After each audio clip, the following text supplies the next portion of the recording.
Oh, hey there, and welcome back to Heimler's History. Now, we are officially in AP exam season, and though I know your brain cows are crying out for relief, there is one more month of milking yet to come. So in this video, I just want to lay the foundation for how you need to be studying for your AP exams over the course of the next month. And since this technique is basically the same for AP World and AP US, I'm going to cover both in one video. So get that brain cow ready for milking, and let's get to it. Okay, let's break this down into 4 manageable tips. And by the way, I'll be putting out videos like this basically every day until exam time. So if you're into that kind of thing, well then get your clicky finger out and make sure you subscribe. Number 1, adopt the AP test mindset. And here's what I mean by that. If you ask most of the students I've ever talked to what they do to prepare for an exam, they'll start talking about the content of the course. Okay, so I got an APUSH exam, so let me figure out what the Louisiana Purchase is, or I've got an AP World exam, so let me refresh my memory on decolonization. Here's where I tell you that if content is where you're starting to study, you are doing it wrong. The AP exam is not testing your ability to recall vocabulary. They are testing your ability to think historically. Your average student is going to have the content mindset over the next month, but not you, my friend. You are going to have a skills mindset. Now, knowing content is important, and I'll get to that in the last tip, because the content is how you demonstrate the skills, but content is not what they're testing. And if you understand that, it's going to completely change how you prepare for your exam. If you have a soccer tournament next month, you're not going to sit in your room studying a book of the rules of soccer and memorize them and then show up to the game ready to spout off. Did you know that an offsides offense is when a player goes in front of the... Nobody cares. If you have a soccer tournament next month, you need to be practicing the skills. Like, the officials assume that you know the rules. The game is for demonstrating that you have mastered the skills. So we have to start with a skills mindset, and that leads me to my next tip. Know your grading rubrics. If you're going into an assessment of your skills, you need to know exactly how your evaluators are going to measure success. For World and US, you need to get cozy with 2 rubrics, the DBQ and the LEQ rubric. The multiple choice and the short answer questions don't have rubrics, but I'll teach you more about those over the next couple of weeks. Again, it doesn't matter how elegantly you write these essays. You could write the best history essay that has ever been written in the history of the world in all dimensions and parallel universes, both discovered and undiscovered, but if you don't demonstrate what the readers are looking for,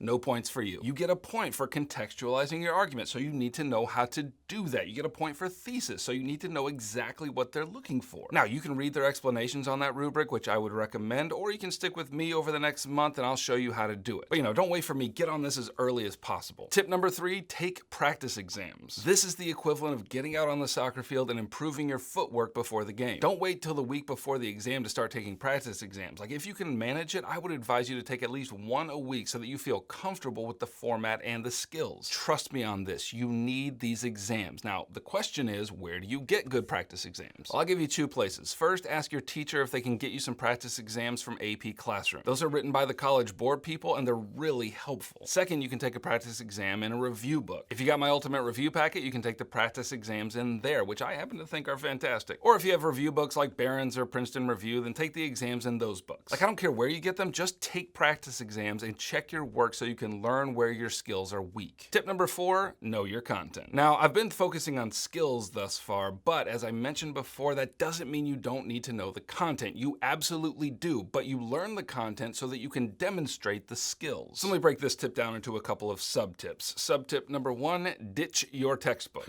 Did that in August. At this point, we're preparing for the exam, and your book has way more content than you need to perform well on the exam. At this point, a textbook is just going to overwhelm you. Sub-tip 2, use the CED to guide your study. What is the CED? Well, it stands for the Course and Exam Description, and it is the holy grail of every AP course that exists. Seriously, in this document, the College Board has given you an outline of everything that could be on the exam. Or, to say it another way, there will not be a single question on the exam that isn't explicitly tied to this document right here. And I'm shocked every year that more students don't know about this. Like, it's publicly available, everyone can download it, and you absolutely should. And I've left links for them down in the description. Now, I'm going to show you how to use this in a second, but let me just mention that my ultimate review packet has already done all of this work for you, so, if it's worth it to you, you might want to grab that. If not, no hard feelings. I'm going to show you how to do it yourself. Go to Google and search for AP World History CED or APUSH CED or whatever class you're in. Usually the first or second result is going to be what you're looking for. Then you're going to scroll down through about 40 pages or so until you get to the section titled Unit Guides. And here is where all your dreams come true. Every unit is broken down into topics, and on each topic page, here's what you need to do. First, look at the learning objective. This is the question that you should be able to answer after you have studied this topic. So how are you going to answer it? Well, now go over to historical developments. This section will tell you how to answer the learning objective. Now, usually the historical developments are pretty broad, so here's where the work comes in. This is the big idea that answers the question, but you need to be able to illustrate that big idea with a couple of pieces of specific historical evidence. Now, the beautiful thing about the AP World History CED is that they give you several examples of evidence that would illustrate the big idea over here in the illustrative examples column. You don't have to know all of them, but you should know one or two of them. And remember, these are examples that are there not as vocabulary for you to memorize, but as examples of the learning objective. So in this case, each of these examples demonstrates change over time in African states, so make sure you're studying them through that lens. Now, if you're an APUSH, the bad news is that they have not seen fit to include illustrative examples, so you'll need to get those from your reading or just from class. Or you can just take the CED and watch my videos, since they are key to this curriculum, and I give lots of illustrative examples. Now, if you run into any snags in the learning content, let me put a plug in for my Discord server. I am so amazed by this community. Like, there are some incredible people in this server who can help you with your questions, and there are voice chat study sessions with moderators. There's all kinds of help developing your skills, and I would highly recommend joining it. Okay, that's how you study for your AP exams. Now, as I mentioned, I've done a lot of this work for you in my ultimate review packet, so if you want that, click right here. If this was helpful to you, you want me to keep helping you this AP season, make sure you subscribe, and I will hold your hand all the way to exam day. Heimler out.